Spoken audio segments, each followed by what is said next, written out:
Why do people take action and don't? The job of your key pages is to answer questions, address objections, and use supportive evidence. That is the shortest, simplest way that I can explain how conversion works. The psychology of a visitor. Click, web page loads, pixels appear on screen, human brain sees pixels. Am I in the right place? Are they good at what they do?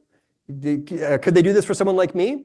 That's the job of the page. Answer questions, address objections, and supply evidence to support those answers. So I have a prompt for you that will help you audit. I've planned 1,000 websites in 24 years. I've written hundreds of pages. I've access to 500 analytics accounts. You don't need any of that. You just need this prompt, and it'll get you a good chunk of the way there. So these are the key pages. Your home page, your service pages, your product pages, the money pages where the lead is born or it's not. Those are the URLs that have the biggest impact on demand, leads, customers, because those are the pages where the visitor is deciding whether or not to engage with your brand and contact you. They literally have 10 times the conversion rate as all of your blog posts. Let's all pause our content programs until we have tuned up these sales pages and made them minor masterpieces of conversion, because these are the ones that have that are the ones that really affect your page or your performance. Okay, there's a page, it's a bad page, we can agree, we all know empirically from a distance that that could be a better page. But I'm gonna use AI to audit it anyway. And here's my prompt. I take a full page screenshot of that page. I've got a browser plugin called Go Full Page. Free tool, takes a screenshot of a page, puts it on the desktop. I used it an hour ago. Drag that in there with your persona, and then copy and paste in this prompt. You are a conversion optimization expert. You're skilled in evaluating pages for their ability to both inform and persuade. The most compelling, high-converting web pages share common traits. The following are the best practices for B2B service pages. The header indicates clarity. The copy answers questions and addresses objections. The messages are in the order of the priority of the visitor. The copy uses supportive evidence to support its claims. We don't want to make unsupported claims. Most web pages are piles of unsupported marketing claims. We could write a prompt for this. Count the number of unsupported marketing claims I made on my homepage. Oops. There's people, and by the way, this right now as we speak, all the people in this room, there's probably visitors on these pages right now. If you check real-time analytics, just open GA4 and look. There are probably people on that page. Why are we on TikTok and writing blog posts? There's a visitor on that page who will or won't convert. Let's feel urgency about this. Let's support our claims, answer questions, address objections, and generate leads. That's mostly the game. Okay, so the subheads are meaningful. The page connects on a personal level with faces. It leverages cognitive biases when possible. Compelling calls to action. Here's the evaluation. It doesn't address potential concerns like reliability, launch schedules, and post-launch support. Why would I trust this company with my satellite?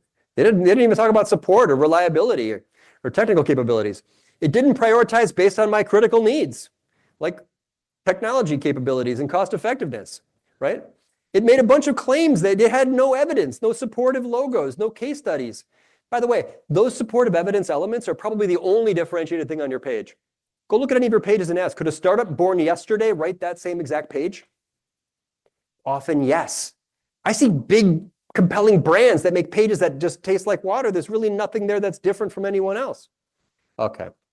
And the subheads are vague. It suggested changing our technology to proven launch technology backed by decades of success. Better. Just better, right? For sure better. Right? The person it wasn't made by a conversion optimizer, so it's kind of an unfair challenge. So bottom line, I am very interested. I don't care at all about using AI to find efficiencies. I'm not looking for efficiencies whatsoever. I'm happy to work hard to get outcomes. I'm not in a hurry. That's the most important page on my site. I will take an extra. I will spend as much time as it takes to get it to perform. But what I really am interested in is using AI to find deficiencies. In AI-driven, persona-driven gap analysis on anything in your marketing, public-facing, behind the scenes, your content strategy, that social post, that ad, that homepage, that call to action, that video transcript. Use AI with the persona to find the things that weren't there and plug those gaps. Definitely going to work out well. What if it takes you a half an hour to figure out the report to upload? So what? I got a half hour. I will spend the time because I'm here to drive results.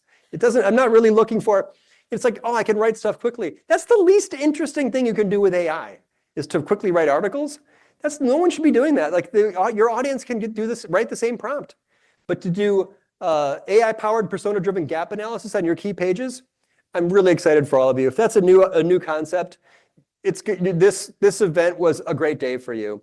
That plus the million other brilliant minds here, you, each other, the other speakers. Take this home, try this out. If you find a gap, budget time, take a minute, go fix that page, go add supportive evidence. Don't make unsupported claims. Address that objection. That's how you convert people, is by removing the emotional obstacles that are between them and your CRM.